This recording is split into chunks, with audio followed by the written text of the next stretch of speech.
Bonjour les amis, c'est Monsieur Lachance ici avec votre deuxième leçon de sciences sociales. Vous pouvez voir que je me suis arrangé encore avec mon téléphone juste ici et la caméra fait face à mon ordinateur. Alors, la caméra est vraiment là et ça ici, c'est mon ordinateur. Alors, je pense que ça fonctionne bien. De cette façon, on peut regarder les pages ensemble et continuer à surligner les informations, même si vous n'êtes pas en train de surligner avec moi.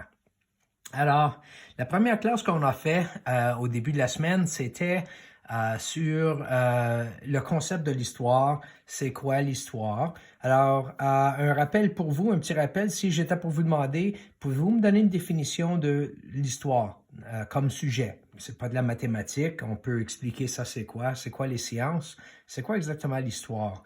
Alors, l'histoire, encore pour vous peut-être vous remuer les ménages un peu, c'est vraiment une mémoire de quelque chose. Ça peut être la mémoire d'une nation, comme le Canada. Ça peut être la mémoire d'un peuple, comme les Canadiens, les Américains, les Français, les Anglais, les Indiens, les Japonais. La différente société, ils ont leur propre histoire. Et finalement, ça peut être la mémoire d'une personne. Moi, j'ai ma propre histoire, j'ai mes propres mémoires et vous avez les vôtres aussi. Alors, on avait commencé à discuter ça la première classe et on avait fini avec l'idée de comment les historiens utilisent une ligne de temps pour les aider à pouvoir voir comment les différents événements se déroulent chronologiquement. Chronologically en anglais, c'est presque un mot ami. Alors, aujourd'hui, c'est ce qu'on va faire. On va commencer à regarder les lignes de temps. Alors là, je vais fermer la caméra ici et je vais me rendre au fichier. C'est pas lui, c'est ça. D'accord? Alors, ici, on voit un exemple d'une ligne de temps. Et peut-être vous avez déjà fait ces lignes de temps en 5e ou en 4e année.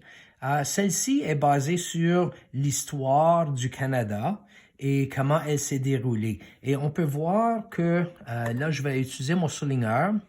Elles ont été divisées ici avec le 16e siècle, le 17e, 18e, 19e et le 20e siècle.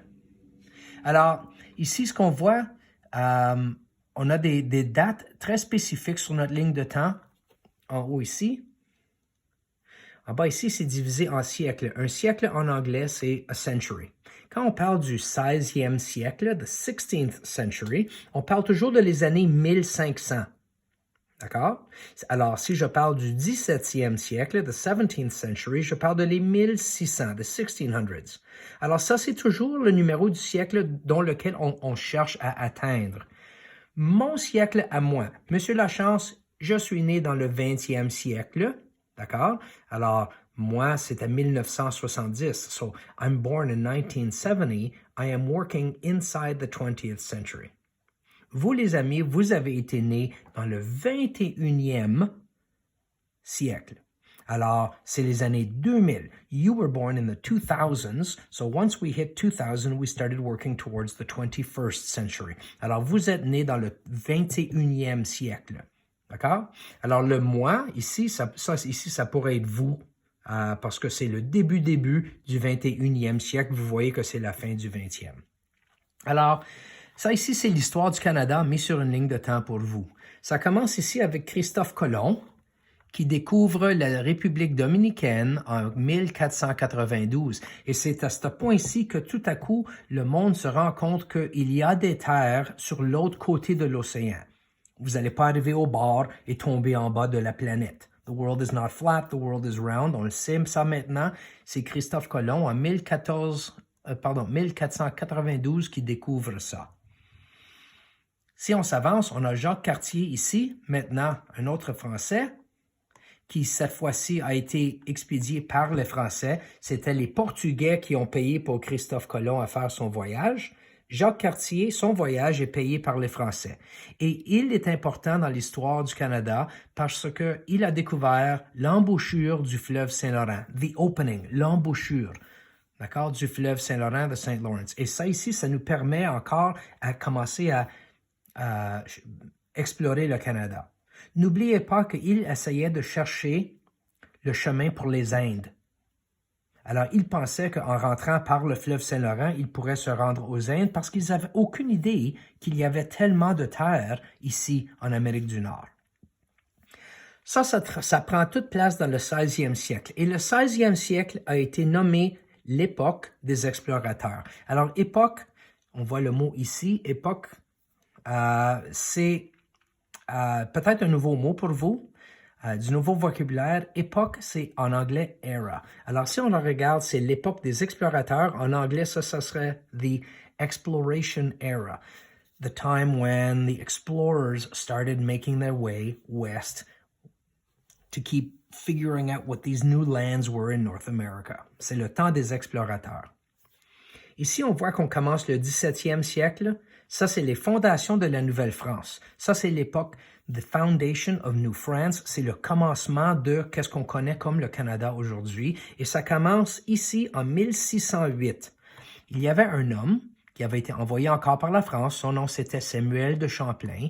Il a fondé la ville de Québec en 1608, juste à côté d'un village amérindien appelé Hochelaga. D'accord? Et ça, c'est vraiment le début de la colonie française au Canada. On a la ville de Trois-Rivières, qui est fondée en 1634, et la ville Marie en 1642. Ville-Marie, plus tard, devient la ville de Montréal. Au début, elle était nommée Ville-Marie.